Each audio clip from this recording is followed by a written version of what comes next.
Hello students, in this video we will cover the topic data transfer and manipulation. Computer provide an extensive set of instructions to give the user the flexibility to carry out various computation tasks.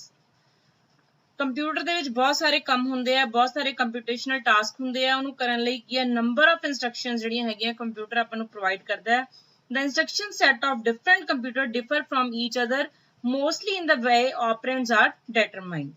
Most computer instruction can be classified into three categories: data transfer, data manipulation, and program control instruction. First is data transfer instruction. Data transfer instruction means move data from one place to another. Means ਕਿ ਆਪਾਂ data computer ਦੇ ਵਿੱਚ ਇੱਕ place ਤੋਂ ਦੂਸਰੀ place ਤੇ ਲੈ ਕੇ ਜਾ ਰਹੇ ਹਾਂ without changing the data content. Data ਦੇ content ਨੂੰ change ਕੀਤੇ ਬਿਨਾ ਆਪਾਂ data ਨੂੰ transfer ਕਰ ਰਹੇ ਹਾਂ, move ਕਰ ਰਹੇ ਹਾਂ data ਨੂੰ। Most common transfers ਕਿਹੜੇ ਹੁੰਦੇ ਆ ਜਦੋਂ ਆਪਾਂ memory ਤੋਂ register 'ਚ data transfer ਕਰਦੇ ਹਾਂ, ਜਾਂ ਫਿਰ ਆਪਾਂ register to memory transfer ਕਰਦੇ ਹਾਂ, ਜਾਂ ਫਿਰ ਆਪਾਂ register to input ਜਾਂ output devices ਵਿੱਚ transfer ਕਰਦੇ ਹਾਂ, ਜਾਂ ਫਿਰ registers ਵਿੱਚ ਆਪਸ 'ਚ data transfer ਕਰਦੇ ਹਾਂ। Means कि registers themselves. The most common transfers ਕਿਹੜੇ ਹੋ ਗਏ memory and processor and input output and processor register themselves.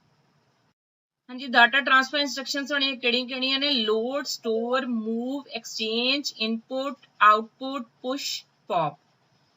ਇਹ ਸਾਰੀਆਂ instructions ਨੂੰ ਆਪਾਂ ਇਸ slide ਦੇ ਵਿੱਚ explain ਕੀਤਾ ਹੋਇਆ। ਸਭ ਤੋਂ ਪਹਿਲਾਂ ਆ ਗਈ ਤੁਹਾਡੀ load instruction. Load means transfer from memory to processor register. memory ਤੋਂ ਆਪਾਂ data register ਦੇ ਵਿੱਚ transfer ਕਰ ਰਹੇ ਹਾਂ। ਕਿਹੜਾ register usually an accumulator. accumulator ਕੀ ਹੁੰਦਾ ਇੱਕ type of register ਹੁੰਦਾ। ਤਾਂ ਆਪਾਂ load ਦਾ means ਕੀ ਮਤਲਬ ਕੀ ਹੋ ਗਿਆ ਆਪਾਂ memory ਚੋਂ data read ਕਰ ਰਹੇ ਹਾਂ transfer from memory to processor register. Next ਆ ਗਈ ਜੀ store. store ਦਾ ਮਤਲਬ ਹੁੰਦਾ write. ਆਪਾਂ ਉਹਦੇ ਵਿੱਚ ਕੁਝ store ਕਰਨਾ ਹੈ ਤਾਂ ਆਪਾਂ ਕੀ ਕਰਾਂਗੇ transfer from a processor register to memory. Register ਤੋਂ ਮੈਮਰੀ ਦੇ ਵਿੱਚ ਡਾਟਾ ਟ੍ਰਾਂਸਫਰ ਕਰਾਂਗੇ। ਅਗਲੀ ਆ ਗਈ ਜੀ ਤੁਹਾਡੀ move. move means ਆਪਾਂ ਇੱਕ ਰਜਿਸਟਰ ਤੋਂ ਦੂਸਰੇ ਰਜਿਸਟਰ ਦੇ ਵਿੱਚ ਕੰਟੈਂਟ ਮੂਵ ਕਰਨੀ ਹੈ। ਜਿਵੇਂ R1 ਦਾ ਡਾਟਾ ਤੁਸੀਂ R2 ਚ ਮੂਵ ਕਰਨਾ ਹੈ, R2 ਦਾ ਡਾਟਾ ਜਿਹੜਾ ਹੈਗਾ ਤੁਸੀਂ R1 ਚ ਮੂਵ ਕਰਨਾ ਹੈ, ਜਾਂ R1 ਦਾ ਡਾਟਾ R3 ਚ ਮੂਵ ਕਰਨਾ ਹੈ, R3 ਤੋਂ R1 ਮੂਵ ਕਰਨਾ ਹੈ। ਮੀਨਸ ਕਿ transfer from one register to another register. Then ਆ ਗਿਆ exchange. exchange ਦਾ ਮੀਨਸ ਕੀ ਹੁੰਦਾ swap. swap means ਅਦਲਾ ਬਦਲੀ। ਇੱਕ ਜਿਹੜਾ ਇੱਕ R1 ਦਾ ਡਾਟਾ ਉਹਨੂੰ R2 ਚ ਮੂਵ ਕਰਨਾ ਹੈ, R2 ਦਾ R1 ਚ। ਮੀਨਸ ਆਪਸ ਚ R1 ਤੇ R2 ਦਾ ਡਾਟਾ ਜਿਹੜਾ ਹੈਗਾ ਇੱਕ ਦੂਜੇ ਨਾਲ ਚੇਂਜ ਕਰਨਾ ਤੁਸੀਂ ਤਾਂ ਉਹਨੂੰ ਆਪਾਂ ਕਹਿ ਦਿੰਦੇ ਆ swapping. swap information between two registers or a register and memory. ਹੁਣ ਜਿਹੜੀ swapping ਹੈ ਉਹ ਜਾਂ ਤਾਂ ਦੋਨੋਂ ਰਜਿਸਟਰ ਦੀ ਆਪਸ ਚ ਵੀ ਹੋ ਸਕਦੀ ਹੈ ਜਾਂ ਫਿਰ ਰਜਿਸਟਰ ਤੇ ਮੈਮਰੀ ਦੀ ਵੀ ਹੋ ਸਕਦੀ ਹੈ। ਦੈਨ ਆ ਗਿਆ ਜੀ input output.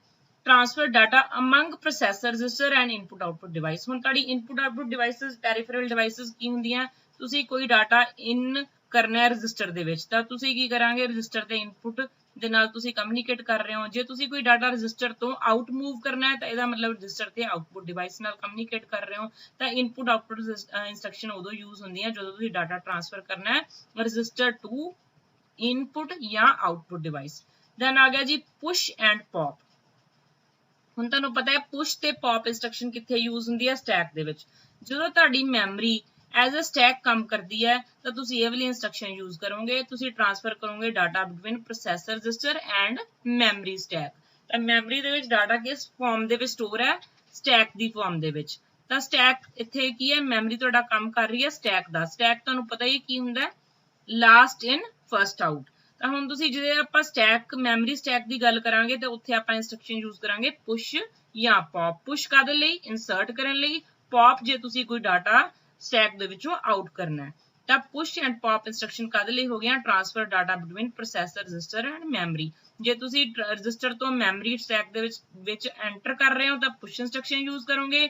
ਜੇ ਮੈਮਰੀ ਤੋਂ ਰਜਿਸਟਰ ਦੇ ਵਿੱਚ ਆਊਟ ਕਰ ਰਹੇ ਹੋ ਤਾਂ ਤੁਸੀਂ ਪੌਪ ਇੰਸਟਰਕਸ਼ਨ ਯੂਜ਼ ਕਰੋ। Then next ਆ ਗਿਆ ਜੀ data manipulation instruction. Data manipulation instruction perform operation on data and provide the computation capability for the computer.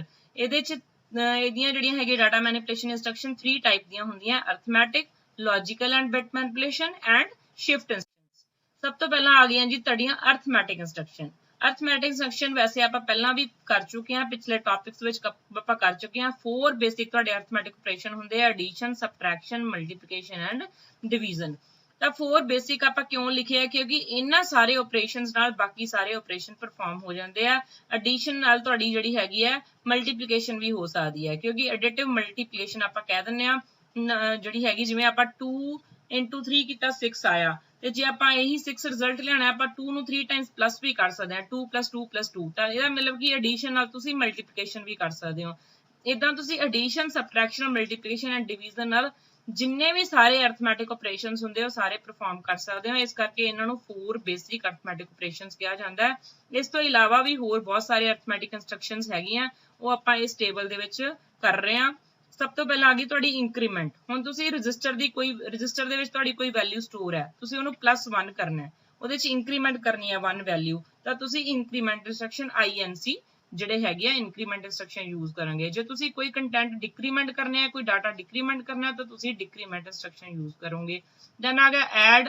ਤੁਹਾਨੂੰ ਸਭ ਨੂੰ ਪਤਾ ਹੀ ਹੈ ਕਿ ਕੋਈ ਤੁਸੀਂ ਦੋ ਵੈਲਿਊਜ਼ ਦੀ ਐਡੀਸ਼ਨ ਕਰਨਾ ਚਾਹੁੰਦੇ ਹੋ ਤਾਂ ਤੁਸੀਂ ਐਡ ਜਿਹੜੀ ਕਮਾਂਡ ਯੂਜ਼ ਕਰੋਗੇ ਇਵੇਂ ਸਬਟ੍ਰੈਕਟ ਆ ਗਿਆ ਮਲਟੀਪਲਾਈ ਐਂਡ ਡਿਵਾਈਡ ਅਗਲਾ ਆ ਗਿਆ ਜੀ ਐਡ ਵਿਦ ਕੈਰੀ ਹੁਣ ਇਹਨੂੰ ਧਿਆਨ ਨਾਲ ਦੇਖੋ ਤੁਸੀਂ ਦੋ ਵੈਲਿਊਜ਼ ਨੂੰ ਐਡ ਕੀਤਾ ਜਦੋਂ ਤੁਸੀਂ ਉਹਨਾਂ ਨੂੰ ਐਡ ਕੀਤਾ ਤੁਹਾਡੇ ਕੋਲ ਕੈਰੀ ਬਚ ਰਿਹਾ ਕੈਰੀ ਆ ਰਿਹਾ ਤੁਹਾਡਾ ਤੁਸੀਂ ਉਸ ਕੈਰੀ ਨੂੰ ਜਿਹੜਾ ਹੈਗਾ ਅੱਗੇ ਤੁਸੀਂ ਕਿਸੇ ਹੋਰ ਦੇ ਵਿੱਚ ਐਡ ਕਰਨਾ ਹੈ ਹੋਰ ਬਿਟ ਦੇ ਵਿੱਚ ਤੁਸੀਂ ਐਡ ਕਰਨਾ ਹੈ ਤਾਂ ਇਹਦਾ ਮਤਲਬ ਤੁਸੀਂ ਕਿਹੜੀ ਕਮਾਂਡ ਯੂਜ਼ ਕਰੋਗੇ ਐਡ ਵਿਦ ਕੈਰੀ ਹੁਣ ਤੁਸੀਂ ਸਬਟ੍ਰੈਕਸ਼ਨ ਕਰ ਰਹੇ ਹੋ ਤੁਹਾਨੂੰ ਬੋਰੋ ਲੈਣਾ ਪੈ ਰਿਹਾ ਤਾਂ ਉਹਦੇ ਚ ਕੀ ਹੋ ਗਿਆ ਸਬਟ੍ਰੈਕਟ ਵਿਦ ਬੋਰੋ ਉਸ ਤੋਂ ਬਾਅਦ ਆ ਗਈ ਜੀ ਨਿਗੇਟ ਮੀਨਸ ਸੈਕੰਡਸ ਕੰਪਲੀਮੈਂਟ ਹੁਣ ਤੁਸੀਂ ਕੋਈ ਵੈਲਿਊ ਲਈ ਉਹਦਾ ਫਰਸਟ ਕੰਪਲੀਮੈਂਟ ਲੈਣਾ ਹੈ ਫਰਸਟ ਕੰਪਲੀਮੈਂਟ ਲੈ ਕੇ ਤੁਸੀਂ ਉਹਦੇ ਵਿੱਚ ਫਰਸਟ ਕੰਪਲੀਮੈਂਟ ਦਾ ਮੀਨਸ ਕੀ ਹੁੰਦਾ ਅਗਰ 0 ਹੈ ਤਾਂ 1 1 ਹੈ ਤਾਂ 0 ਤੇ ਤੁਹਾਡੇ ਕੋਲ ਕੋਈ ਡਿਜਿਟ ਹੈ 1 0 1 0 ਤੁਸੀਂ ਉਹਦਾ ਕੰਪਲੀਮੈਂਟ ਲਿਆ ਤੁਹਾਡੇ ਕੋਲ ਹੈਗਾ 0 1 0 1 ਹੁਣ ਤੁਸੀਂ ਉਹਦਾ ਸੈਕੰਡ ਕੰਪਲੀਮੈਂਟ ਲੈਣਾ ਹੁਣ ਜਿਹੜਾ ਸੈਕੰਡ ਕੰਪਲੀਮੈਂਟ ਲੈਣਾ ਤਾਂ ਉਹਦੇ ਤੁਸੀਂ 1 ਐਡ ਕਰੋਗੇ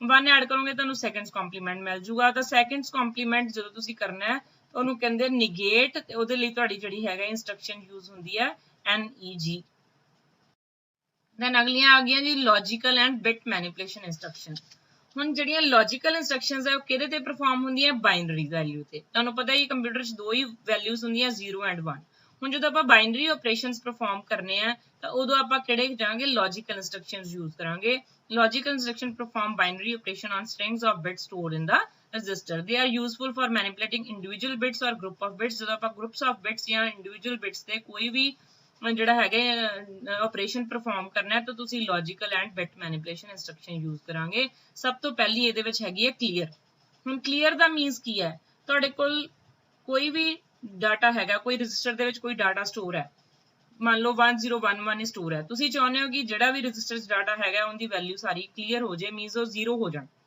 ਤਾਂ ਤੁਸੀਂ ਕਲੀਅਰ ਇੰਸਟਰਕਸ਼ਨ ਯੂਜ਼ ਕਰੋਗੇ ਤੁਸੀਂ ਆਪਦਾ ਰਜਿਸਟਰ ਨੂੰ ਖਾਲੀ ਕਰਨਾ ਹੈ ਰਜਿਸਟਰ ਦੇ ਵਿੱਚ ਕੋਈ ਵੈਲਿਊ ਨਹੀਂ ਸਟੋਰ ਕਰਨੀ ਤੁਸੀਂ ਉਹਦੇ ਕੰਟੈਂਟਸ ਨੂੰ 0 ਕਰਨਾ ਹੈ ਤਾਂ ਤੁਸੀਂ ਕਲੀਅਰ ਇੰਸਟਰਕਸ਼ਨ ਯੂਜ਼ ਕਰੋਗੇ ਉਸ ਤੋਂ ਬਾਅਦ ਆ ਗਈ ਕੰਪਲੀਮੈਂਟ ਅਗਰ ਤੁਸੀਂ ਵਨਸ ਕੰਪਲੀਮੈਂਟ ਲੈਣਾ ਚਾਹੁੰਦੇ ਹੋ ਤਾਂ ਤੁਹਾਡੇ ਕੋਲ ਕੰਪਲੀਮੈਂਟ ਇੰਸਟਰਕਸ਼ਨ ਹੈ ਐਂਡ ਤੁਹਾਨੂੰ ਸਭ ਨੂੰ ਪਤਾ ਹੀ ਹੈ ਐਂਡ ਆਪਰੇਸ਼ਨ ਪਰਫਾਰਮ ਕਰਨਾ ਹੈ ਐਂਡ ਦੇ ਵਿੱਚ ਕੀ ਹੁੰਦਾ ਹੈ ਕਿ ਅਗਰ ਵੈਲਿਊ ਜਿਹੜੀ ਹੈਗੀ ਹੈ 2 ਤੁਹਾਡੇ ਡਿਜਿਟ ਹੈ 2 ਤੁਹਾਡੇ ਵੇਰੀਏਬਲਸ ਹੈ ਉਹਦੇ ਚ ਦੋਨੋਂ ਵੈਲਿਊ 1 ਹੈ ਤਾਂ ਹੀ ਆਊਟਪੁੱਟ 1 ਆਊਗੀ ਇੱਕ ਵੀ 0 ਆ ਗਿਆ ਤਾਂ ਤੁਹਾਡੀ ਆਊਟਪੁੱਟ 0 ਆਣੀ ਹੈ ਤਾਂ ਤੁਸੀਂ ਉੱਥੇ ਕੀ ਹੈ ਐਂਡ ਆਪਰੇਸ਼ਨ ਯੂਜ਼ ਕਰੋਗੇ ਫਿਰ ਔਰ ਦੇ ਵਿੱਚ ਤੁਹਾਨੂੰ ਪਤਾ ਹੀ ਹੈ ਦੋਨੋਂ ਇੱਕ ਵੀ ਬਿਟ ਜਿਹੜੀ 1 ਆ ਜੇ ਤਾਂ ਆਊਟਪੁੱਟ 1 ਆਉਂਦੀ ਹੈ ਜੇ ਦੋਨੋਂ 1 ਆਣ ਤਦ ਵੀ 1 ਹੀ ਆਉਂਦੀ ਹੈ ਅਗਰ ਤੁਹਾਡੀਆਂ ਸਾਰੀਆਂ 0 ਹੁੰਦੀਆਂ ਤਾਂ ਹੀ ਆਊਟਪੁੱਟ ਤੁਹਾਡੀ 0 ਆਉਂਦੀ ਹੈ ਫਿਰ ਆ ਗਿਆ ਜੀ XOR ਆਪਰੇਸ਼ਨ XOR ਦੇ ਵਿੱਚ ਕੀ ਹੁੰਦਾ ਦੋਨੋਂ ਬਿਟਸ ਸਿਮਿਲਰ ਹੋਣ ਤਾਂ ਆਊਟਪੁੱਟ 0 ਆਉਂਦੀ ਹੈ ਦੋਨੋਂ ਬਿਟਸ ਇੱਕ ਦੂਸਰੇ ਦੇ ਆਪੋਜ਼ਿਟ ਹੋਣ ਤਾਂ ਆਊਟਪੁੱਟ ਕੀ ਆਉਂਦੀ ਹੈ 1 ਉਸ ਤੋਂ ਬਾਅਦ ਆ ਗਿਆ ਕਲੀਅਰ ਕੈਰੀ ਹੁਣ ਇਹਨੂੰ ਧਿਆਨ ਨਾਲ ਦੇਖੋ ਕਿ ਅਗਰ ਤੁਸੀਂ ਦੋ ਵੈਲਿਊਜ਼ ਨੂੰ ਐਡ ਕਰ ਰਹੇ ਹੋ ਦੋ ਵੈਲਿਊਜ਼ ਐਡ ਕਰਨ ਤੋਂ ਬਾਅਦ ਤੁਹਾਡਾ ਕੈਰੀ ਬਚਦਾ